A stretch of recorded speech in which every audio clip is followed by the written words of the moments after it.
Hello, everyone. Erik Roth here with another edition of Science, Plants, and Stellar Rhythms. I'm here to talk about the upcoming month of November and all of its significance in the astrological world and for humanity as well. So there's definitely a lot going on here for this month. It's definitely a transitionary month as we are working our way closer and closer to that Saturn-Neptune conjunction that is going to take place in February of 2026. So there is this buildup of energy, if you will. We've been feeling it most of the year here, especially since both Saturn and Neptune went into Aries. Neptune in the end of March of 2025, and then Saturn in May of 2025. And from there, they reached a certain maximal point, then they retrograded back in July, and now they're both in the sign of Pisces. And so there's this point where we're getting closer and closer to the point where they both are going to be going direct. In fact, one of those two planets are going direct this month in November, and then the next one goes direct in December. So a lot to share here, and big preview of this, of course, is Mercury retrograde, and also there's another planet stationing and changing direction, plus a super full moon. So without further ado, let's dive right into it at this moment here. All right, so we're here with episode 75 of Science, Plants, and Stellar Rhythms, and we're gonna go right into what this month is all about and to really share all the major highlights. Again, this is not every single aspect of what the moon does or what Mars or Venus does, but the major things that are taking place with the various planets that are you know in our solar system, going through the signs, changing directions, at least from an apparent movement from Earth. They're not physically changing directions, but they can look like they are. All right, so here's the major highlights for this month. We have Jupiter stationary retrograde. We have Mars moving into Sagittarius, Venus in Scorpio and Sagittarius. So it moves into Sagittarius at the end of the month, Scorpio at the beginning of the month. We have Mercury retrograding in Sagittarius, then back also into Scorpio. Um, so it's like encapsulated a lot of the month. Uranus moves back into Taurus, Sun in Sagittarius, as the sun does change signs every single month. And then, of course, the new and full moons. And the full moon is a super full moon. And then at the end of November, we have Saturn stationing direct. All right. So this is the outer planet movement this month. Um, Pluto having just stationed direct in October, moves from direct from 126 Aquarius to 154. So it moves roughly half a degree. So it's starting to get a bit farther and deeper into Aquarius. In fact, it's going to be uh, you know playing a significant role next year with the ongoing mini grand trine and its relationship to the other outer planets. Um, all right, Eris. It begins the month of 2501 Aries and is retrograding, so it goes back to 2446 Aries. Chiron as well is retrograding, the Centaur planet, going from 2412 Aries to 2304. And Saturn goes all the way back to 2509 Pisces and starting out the month at 2546. Neptune will go from 2947. Actually, it's about to station. That's looks like a misprint there. So Neptune will go back a little bit farther, but then it will uh, become direct again in early December, just a little bit below that 2947. I think it's 29 and 42 or 2939, somewhere in that zone. And then Uranus starts out the month still in Gemini at 0016 and then backs into Taurus on November 7th, and then ends the month at 2902 Taurus. So those are the outer planets. I'm going to talk about Jupiter also as far as the movement of the planets goes. Mars and Sagittarius. This is like encapsulating like a big. There's a lot of Sagittarian energy in November and that carries over into December of 2025. So Mars is in Sagittarius from November 4th to December 14th. Ingress is 11:33 p.m. Pacific Standard Time on November 4th. So Mars in Sagittarius is about like new vistas, new pathways through the masculine. It's about action that humanity can take to explore new frontiers, a desire for greater meaning and truth, and leap ahead to whatever adventure awaits both without in the outer world and within here in each of us. It's primarily going to be on a journey within during this time, and that's because it's really, really low on the horizon, and Mars will be, as of November 13th, disappear entirely from naked eye sight because of the glare of the sun. So it's actually going to be, when it gets to that point, it's at on the other side of the sun from Earth. The sun will be between Earth and Mars at that point. So that is part of it. It's like Mars's descent into the other world as far as this phase 3, which I'm going to talk about here in a little while when we get to that particular slide here. All right, so that is Mars. And so we got this super full moon here in Taurus. It takes place at 1322 Taurus on November 5th at 5:19 a.m. Pacific Standard Time, 8:19 a.m. Eastern Standard Time. So you can see that 1322 Taurus on this chart here. It really doesn't have any major hard aspects, unless you're being really generous with maybe a square to Pluto there down here. I mean, there's an asteroid. Jupiter's about 12 degrees away from a square, actually more than that. So Jupiter isn't really within range. The only one that's really within range here is Pallas Athena in Aquarius. So if you include that in there, it definitely grants a certain level of wisdom and new frontiers and kind of this exciting innovative spirit that might come from this.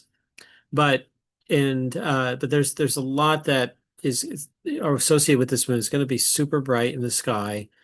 Really, the space of that the shadows that are cast in the super full moon are going to be pretty. The contrast will be pretty strong when you go out there, especially without too many bright lights around you. You're really going to notice that full moon, and it's kind of this in between realm. And in the sign of Taurus, it's about like really getting in touch with the earth plane.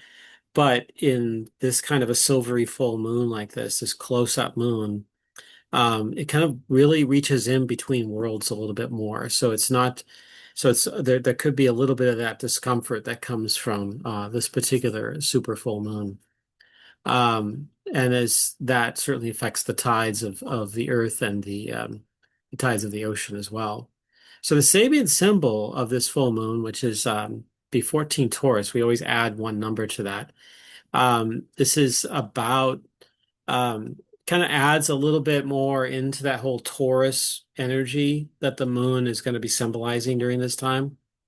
It's on the beach, children play while selfish grope at the edge of water. So there's a lot of things interactive between two realms. We got the realm of the water and the realm of the beach, which is the earth, and the realm of youth, and sort of live and let live, this at one with things, and this play at things, and the enjoyment of that energy that's right there.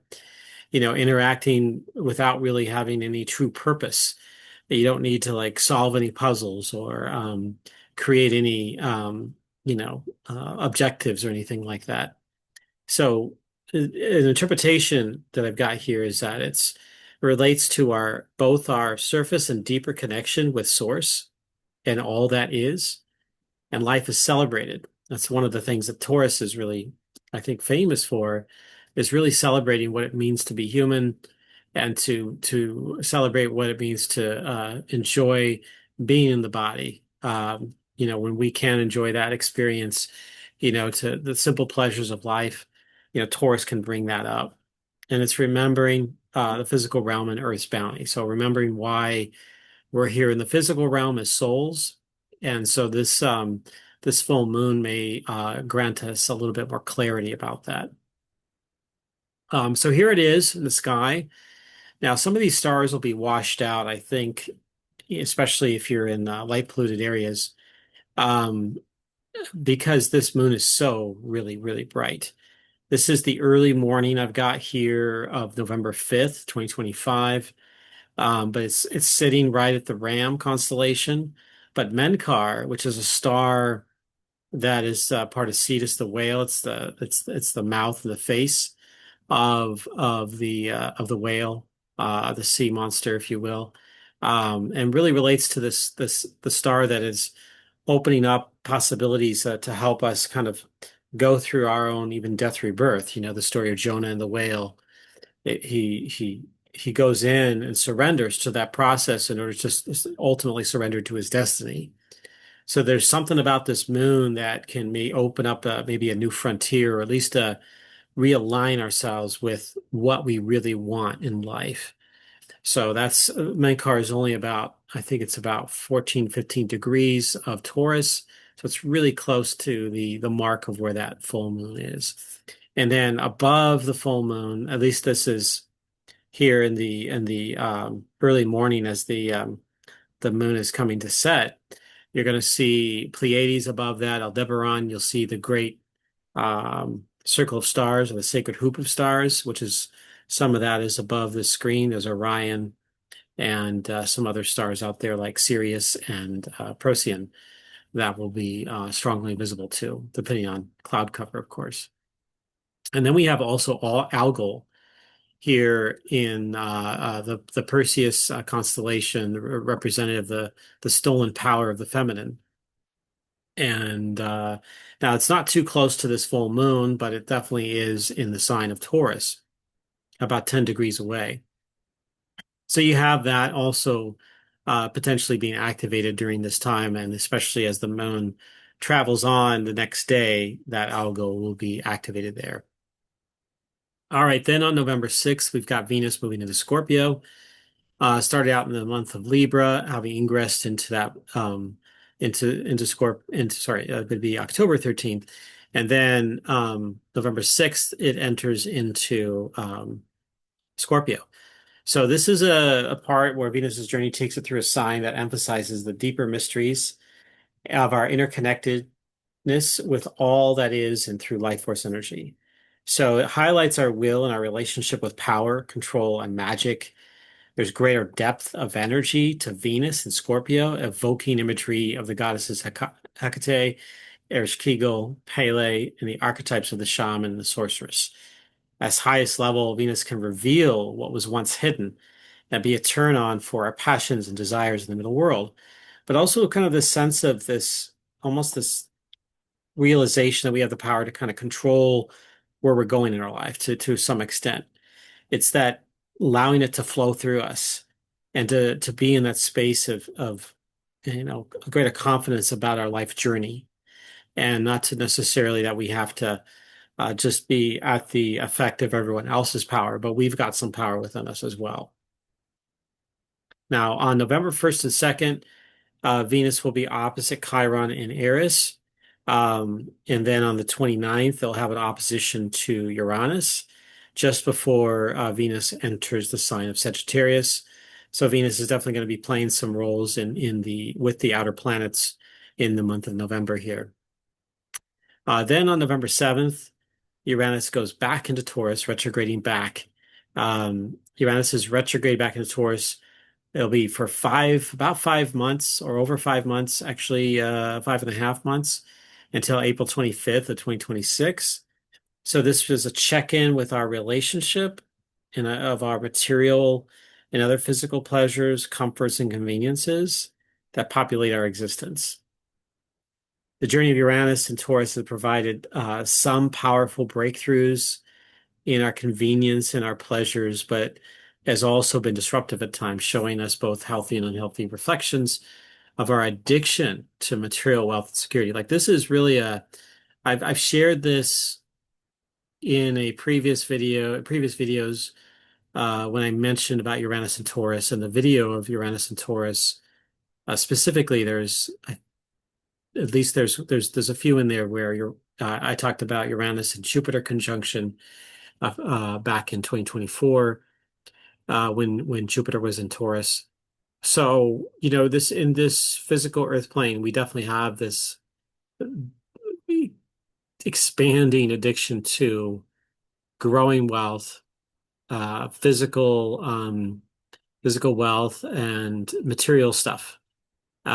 We saw it break down to some extent back in 2020 during the pandemic, with various sectors having shortages of goods that we can get in, depending on where you were in the world, and so forth.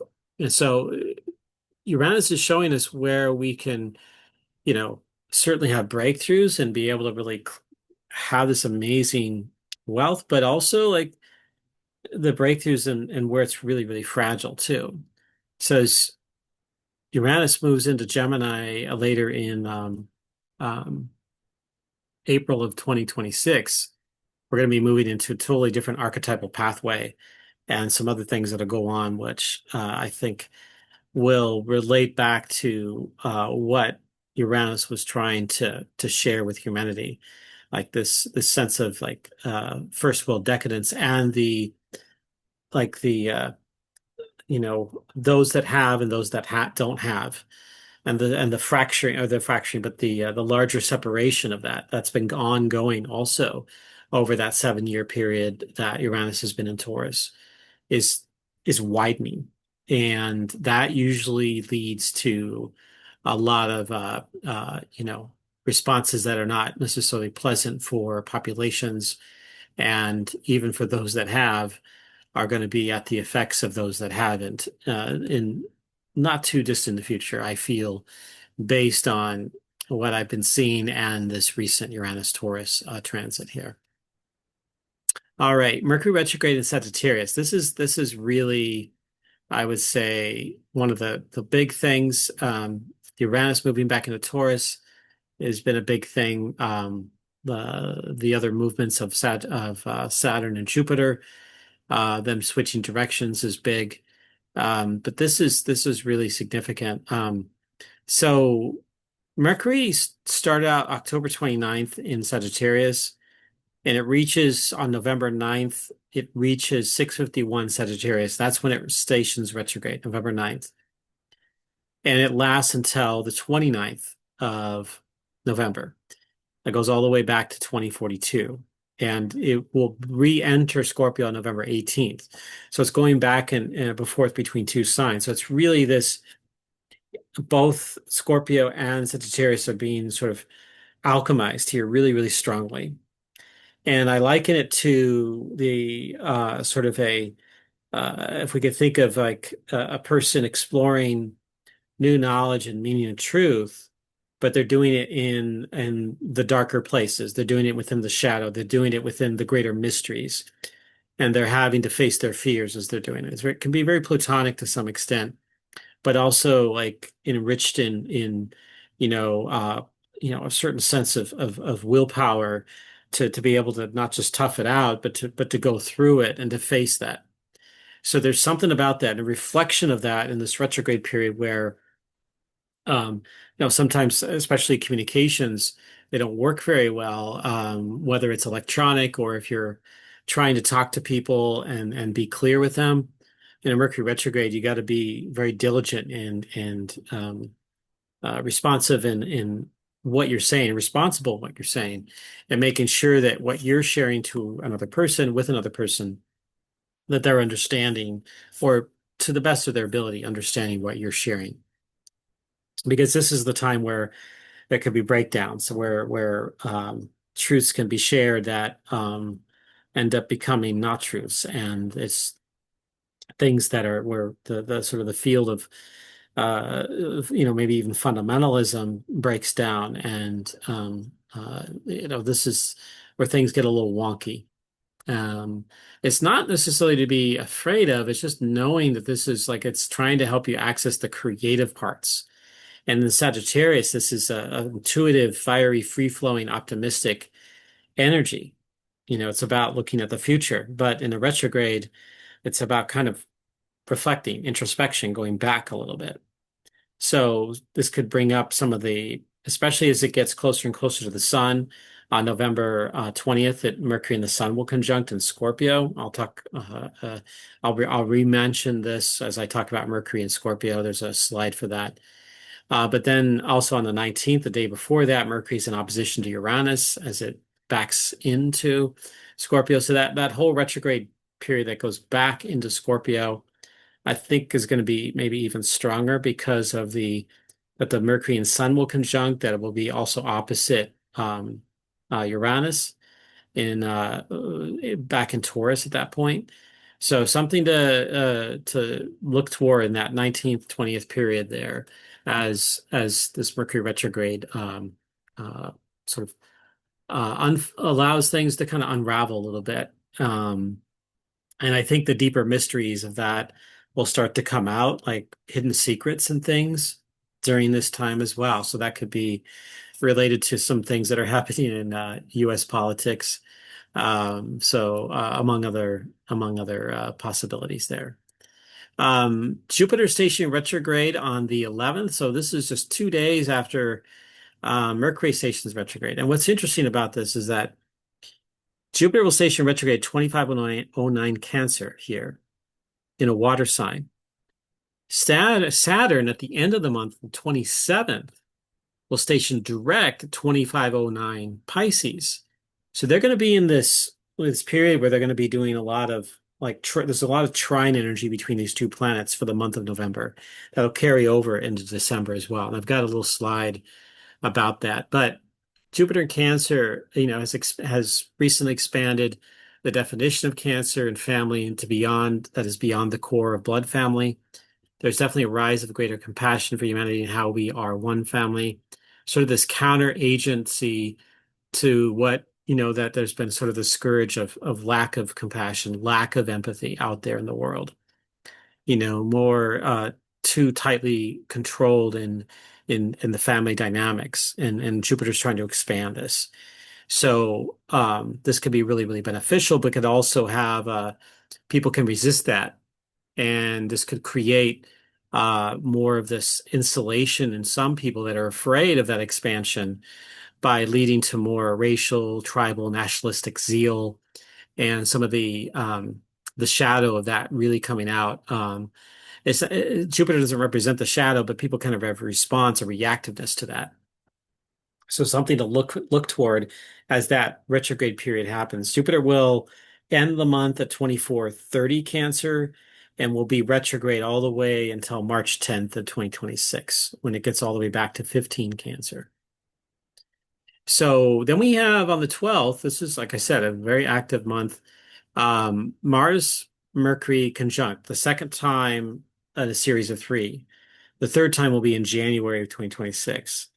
So some will be able to really see this, but you're going to be really hard pressed because both of these planets are going to be less than 16 degrees from the sun. Mercury will definitely be much brighter, significantly when compared to Mars. But even that is still going to be a little bit dim in the twilight light that'll be present there in the early evening time. And they're getting together at 6:04 Sagittarius. And depends on, this is really emphasizing a lot of things around truth and meaning and being able to communicate that. Mercury's retrograde. So Mars could take it through really strong hoops that might lead to some challenges for humanity. And we had the first one in October. This is the second one. And, so something to be aware of and to see what this is all about, because as I share here in this one, this slide here, this will help us open up new territory and for the revelations drawn out from the previous transits to Scorpio, and maybe even help us take action through intuitive experiences to bring greater meaning and truth in our lives. But again, in retrograde, there could be some somersaults that we have to do first to get to that place.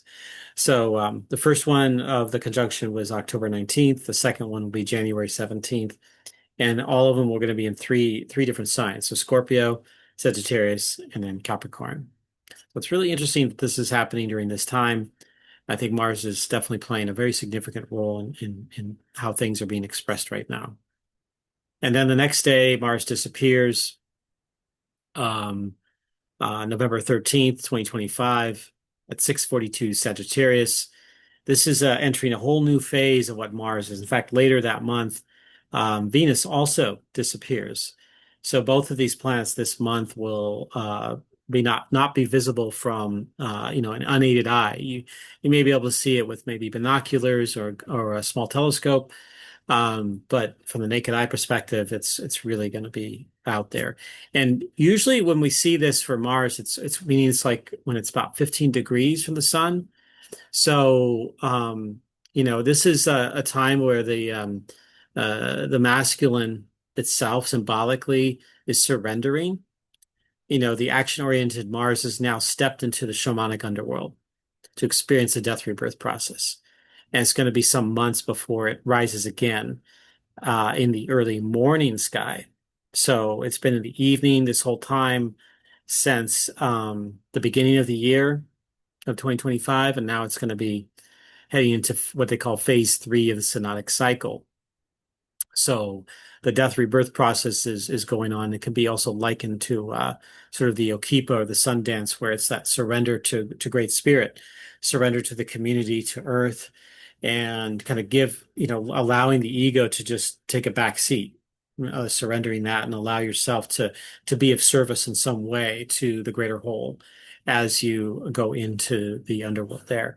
And being the sign of Sagittarius as it's doing this, and of course it will go into Capricorn as well during this underworld period, is really, again, this underworld exploration, this greater getting in touch. It's like the search for meaning and truth encounters the underworld, and it encounters that there's that deeper soul level truth that you can only learn is if you have the experience. As much as you can learn from books, from other kinds of written knowledge or verbal knowledge, dictatorial knowledge, until you have a real experience with something, you won't get that knowledge. And this is a lot of that is what it's about here. So time of sacrifice. So this is going to be part of the overall matrix that's happening here in November and beyond. Here's the water grand trine. This is November 16th to 17th. This is on top of the second grand trine of, we're going to look at some point also. Venus will be part of that grand trine towards the end of November as it moves to the latter degrees of Scorpio. I don't have it listed here, but just to say that would be technically the third grand trine. And then when Mercury goes back into Scorpio, it's going to be starting to connect with the sun and also connect with eventually Venus as well. So you're getting this grand trine activated in the second half of November really, really strongly. So you can see here, Jupiter, 2505 Cancer, 2515 Sun, and 2515 Saturn. This is the closest of all the grand trines, although I think that Venus gets significantly also close, and so does Mercury. But the Mars one wasn't quite as close because Saturn wasn't like fully as far back as it is in the month in mid-November to late November. So something to consider as we're looking at all of this. And this grand trine is really intended to really bring out, I think, a greater balance when it comes to the water energy in our lives, in our emotional states. This is a time for us to really feel our feelings, to really connect with that, and to own them, to own and be responsible for that, as well as again to have that emphasis in compassion, empathy. Like all of that is meant to come up more and more. So again, another big theme of November, which I didn't list in the summary, the beginning of this video, but it is this all this water elemental energy. And again, particularly in the second half of November, that this is ongoing with the sun and then Mercury and then Venus, all of them happening in the second half of November. And I'll be doing posts on social media about the dates about all of this. So I didn't want to make this video too long with all the individual grand trines that are happening because it's a lot. This is rare.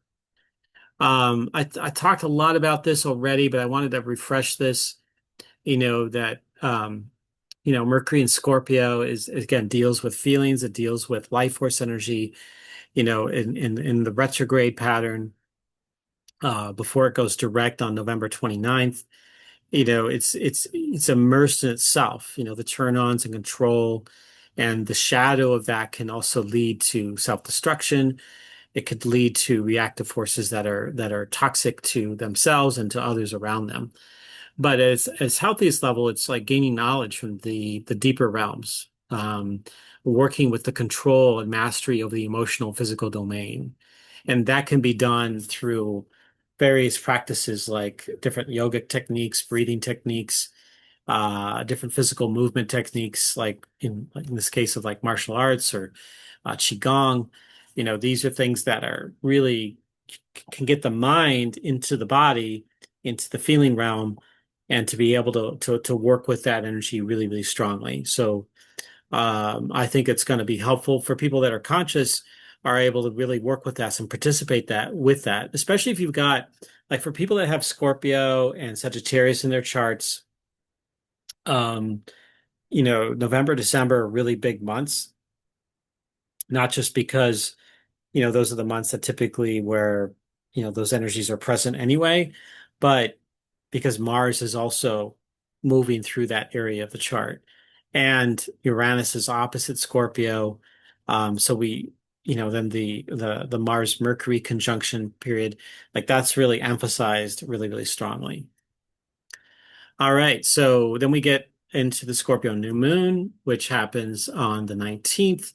And again, this is the same day that there is the Mercury retrograde conjunction with the sun. So, or actually, almost, it's like just in the early morning when Mercury conjuncts. So the morning of the 20th um, will be that Mercury Sun conjunction. But the moon will conjunct Mercury later that evening, like within about 15 minutes, 20 minutes after the new moon on November 19th. It'll be November 20th on the east coast of North America for this new moon. So you can see here, like you can see the water grand trine still active, but you also, connecting into this mini grand trine here with Uranus, Saturn, Neptune, and Pluto. Now there's a sextile, a pretty strong sextile right here, exact sextile actually, between Neptune and Uranus at this time on that same day. So it's November 19th into the 20th is a really powerful time for humanity, I think. But this could create some balance here. So it's not that it's all going to go, bonkers, but that there could be some balance where things are flowing a little bit better. There's sort of things that might go one way, but they end up not being as extreme because there's balance. However, I keep thinking back to the whole Scorpio thing, and it's opposite of Uranus. The new moon, Mercury, opposite Uranus, and that can blow apart some things. That can have potential for breakthroughs.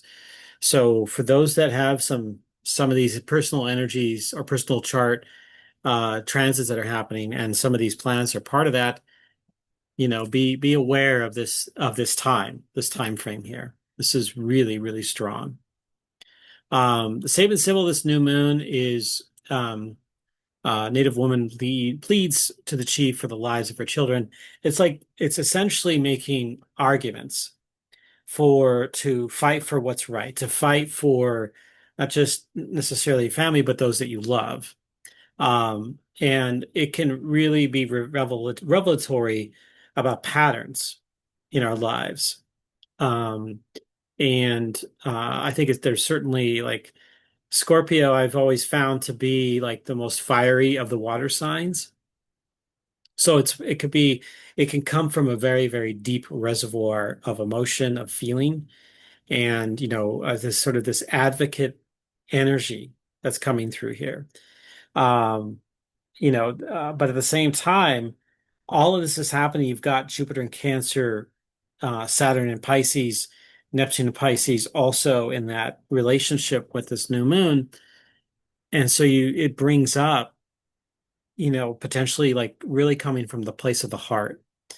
And so you definitely want to connect with that energy beyond just the Sabian symbol here of really being able to like fight for what's right and to defend those that you love and speak in that way, but also at the same time having a broader level of compassion and being able to know what are the feelings of others and maybe be responsible for the like what are the actions like in this case pleading to the lives of her children. So what did her children do exactly? And what was happening there? And is it something that's really, really unjust? Or is it something that was a terrible thing? It just kind of leads into the symbolism that can be really subjective, but you kind of get what I'm sharing. This is sort of the energy around this particular new moon. So we just want to take that into account there as we look into that new moon energy there. And then the sun moves into Sagittarius the next 2 days later on the 21st, and it'll be all the way until December 21st. So, a season of exploration, adventure, and seeking of truth and meaning beyond the conventional material. Sagittarius is the archetype of the seeker, philosopher, explorer, adventurer, traveler, hunter, and spiritual quester.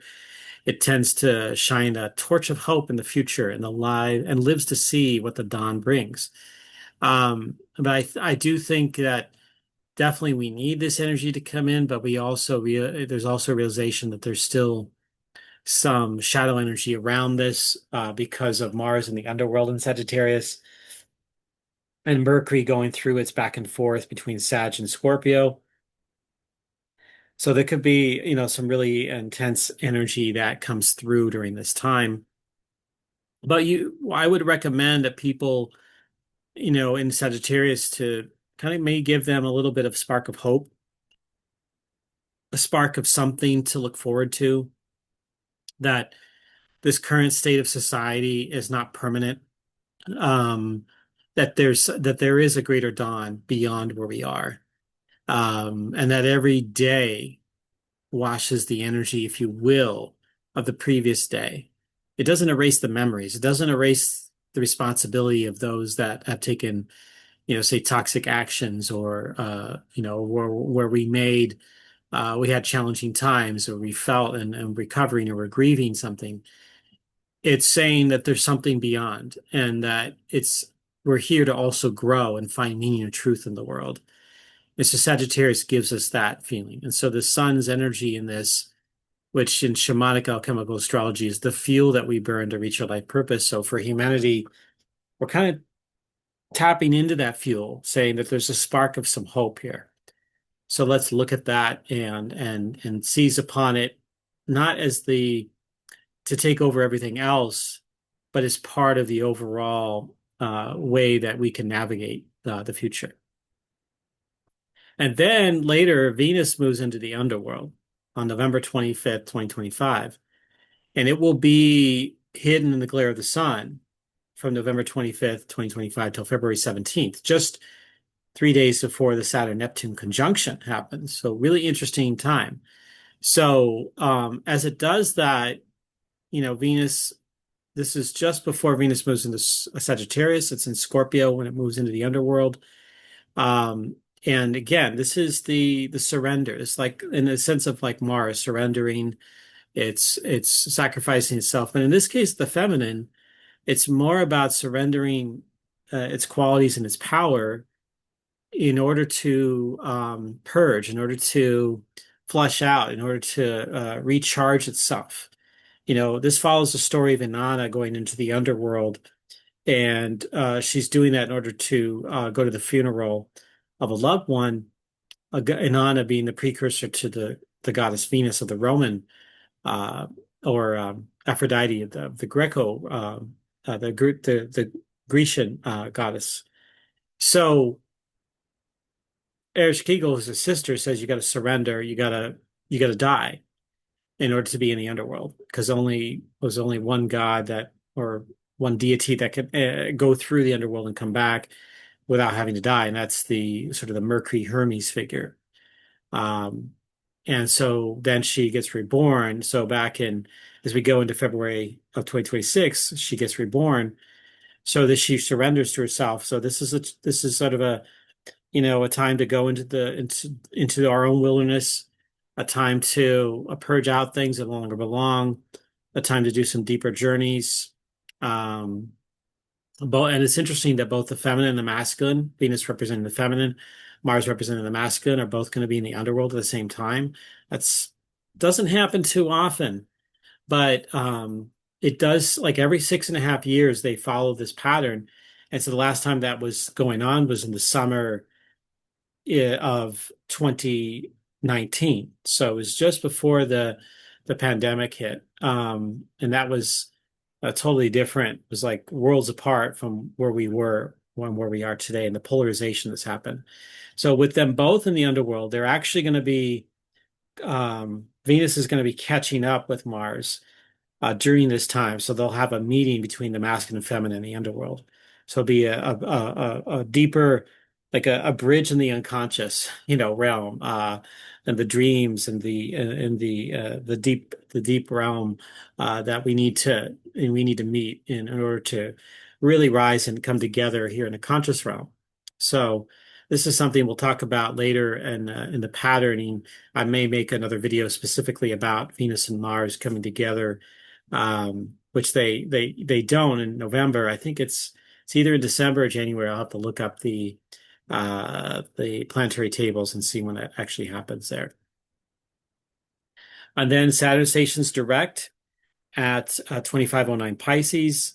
Saturn's loop back through Pisces, gives us a chance, has given us a chance to kind of look at what's gone on previously. But in this moment where Saturn is slowed down, it's at a stillness point.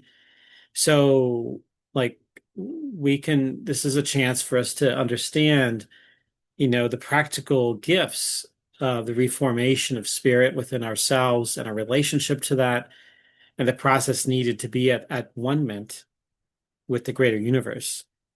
Um, it's also about ramping things up, the beginning toward greater goals that were set up prior to July, prior to when Saturn moved into Aries in May of 2025. So there's going to be a lot of issues that we're going to have to face around this, I do feel, in the coming months, as before Saturn moves back into Aries in February of 2026. And then, of course, Venus in Sagittarius.